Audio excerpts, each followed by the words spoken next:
Umidjon ustoz taqdim etadi. Assalomu alaykum, hurmatli kuzatuvchilar, hurmatli abituriyentlar. Juda ko'p o'quvchilarimiz bilan muammo bo'ladigan biologiya darsligida hujayra membranasining tuzilishi darsini sizlar bilan kuzatib o'tamiz.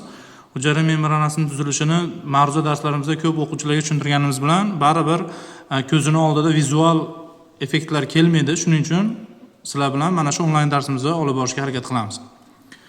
Xo'p, hurmatli o'quvchilar, ushbu ko'rinishi mana siz ekranda ko'rib turibsiz. Bu ekranda ko'rib turganingiz hujayra membranasi. Hujayra membranasining 3D modeli. Mana shu 3D model yordamida xudo xolasa sizlar bilan bugun hujayra membranasining tuzilishini ko'rib o'tamiz. Mana shu yerda qatirib qo'yaman-da, xudo xolasa sizlarga yana ham yaxshiroq tushuntirib berishga harakat qilaman. Biroz kichraytiramiz buni.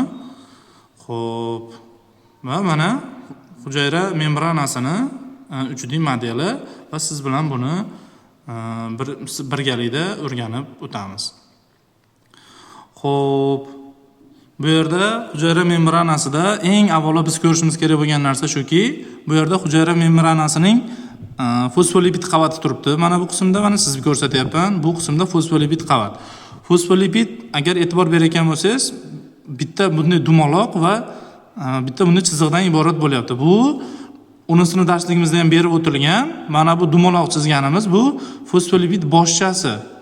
Fosfolipidning boshchasi. Xo'p, fosfoboshcha deb turamiz. Bu fosfolipid boshchasi hujayraning ichki va tashqi tomonida joylashgan bo'ladi mana. Xuddi haligi vafliga o'xshab joylashgan bo'lib, hujayraning tashqi va ichki tomonida joylashgan bo'ladi va suvda erish xususiyatiga ega. Bundan keyin ichkarida turgan mana bu dumcha qismi bu fosfolipidning dumchasi deyiladi. Bu dumcha gidrofob, ya'ni suvda erimaydigan qismlardan tashkil topgan bo'ladi. Umuman suvda erimaydi. Bundan tashqari bu rasmda yana kuzatib turibsiz. Bu yerda mana bu to'q ko'k rangdagi, mana to'q ko'k rangda qismlar turibdi. Bu qismlarning nomi integral oqsillar deyiladi.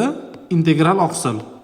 Juda ko'p o'quvchilarga mana 10-sinf eski biologiyada savol beriladi. Integral oqsil nima desa, savolga javob topa olmaydi. Hujayra membranasida hujayraning membranasiga botib kirib bo'lgan oqsillar integral oqsillar hisoblanadi.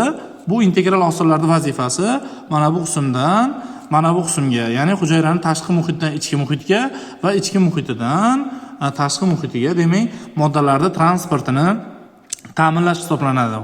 Agar hayotga o'giradigan bo'lsak, bu chegara posti. Mana shu hujayra membranasi bu chegara hisoblaydigan bo'lsak, hujayrani mana bu chizgan mana shu integral oqsilimiz chegara posti. Mana shu chegara posti orqali moddalar kirib chiqishini ta'minlab beradi. Bundan tashqari yana hujayrani bu tuzilishida ko'zimizga tashlanayotgan narsa, bu yerda mana ko'k oqsillar turibdi. Havo rang tarzda berilgan. Bu havo rang tarzda oqsillar o'zi aslida to'lig'icha botib kirmagan bo'lish kerak edi. Shuning uchun bu hujayra membranasining tashqarida turishi kerak edi. Endi rasmda ichkarigacha botib kirgan. Aslida bu hujayra membranasining tashqarisi yuzasida bo'lgani uchun periferik oqsillar deyiladi. Periferik hujayraning yuzasida joylashgan periferik oqsillar bo'ladi. Bu periferik oqsillar hujayra membranasida tashqi va ichki yuzasida bo'ladi. Ichkarigacha bunday to'la botgan holda bo'lmasligi kerak o'zi asl holatda. Bu yerda yana ko'zga tashlanayotgan narsa mana bu binafsha rangda, mana bu Y ga o'xshab joylashgan qismlar turibdi. Bularni bu tomonga yozamiz. Bular glikolipidlar bo'ladi. Glikolipidlar bo'ladi. Biz glikoprotein kompleksi, glikokalix deymiz. Mana shu glikolipidlar bo'ladi. Bu glikolipidlar 10-sinf biologiya darsligida ham aytgan, lipidlar hujayrada degan reseptor vazifasini ham bajaradi.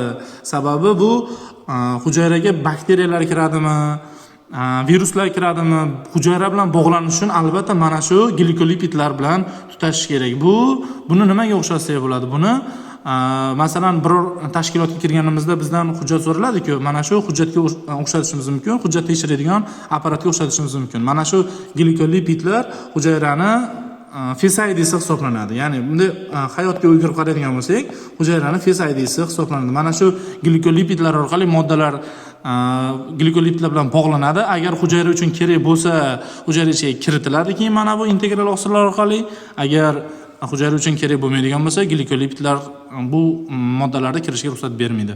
Bundan tashqari mana bu yerda yana ko'zimiz tushadi, spiralga o'xshab qismlar joylashgan bo'lyapti.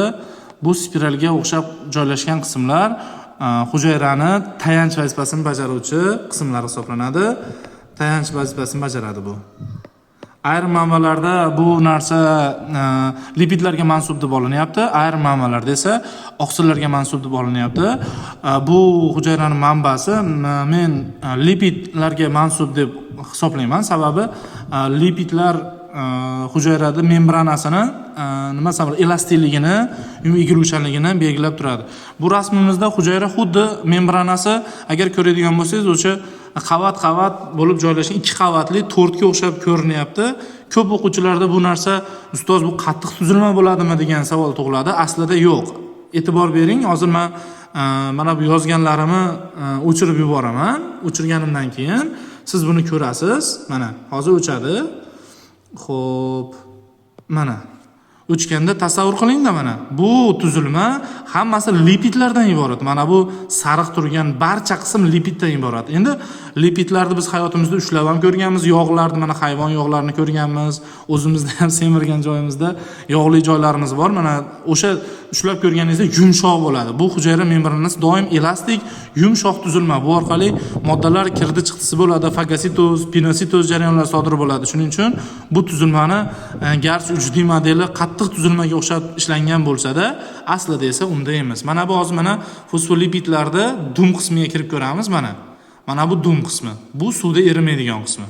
Mana bu mana yaqindan ko'ramiz, bu o'sha chizgan hozirgi mana sharchalarni ko'ryapsiz. Bu sharchalar o'sha fosfolipidlarning boshchasi hisoblanadi. Endi glikolipidlarni ko'ramiz. Mana glikolipidlarning tuzilishi bu o'sha hujayrani moddalarda kirish yoki kirmasligini belgilab beradigan reseptorlar hisoblanadi. Mana bu esa mana yuqoridan ham olishimiz mumkin.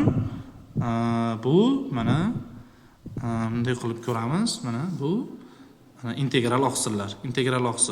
Integral oqsil hujayraning moddalar o'tishini ta'minlovchi kanalchalar tizimidan iborat bo'ladi. Mana kanalchalari. Xo'p, bundan tashqari hujayramizda mana tayanch tuzilmalari hisoblanadi. Bu xuddi amortizator, mashinaning amortizatoriga o'xshab hujayraning u tomonga bu tomonga egilishini va shaklining o'zgarib turishini belgilab beradi.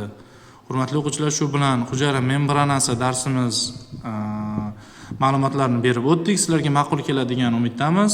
Bizni kuzatishda davom eting. Keyingi darslarimizga albatta qo'shiling.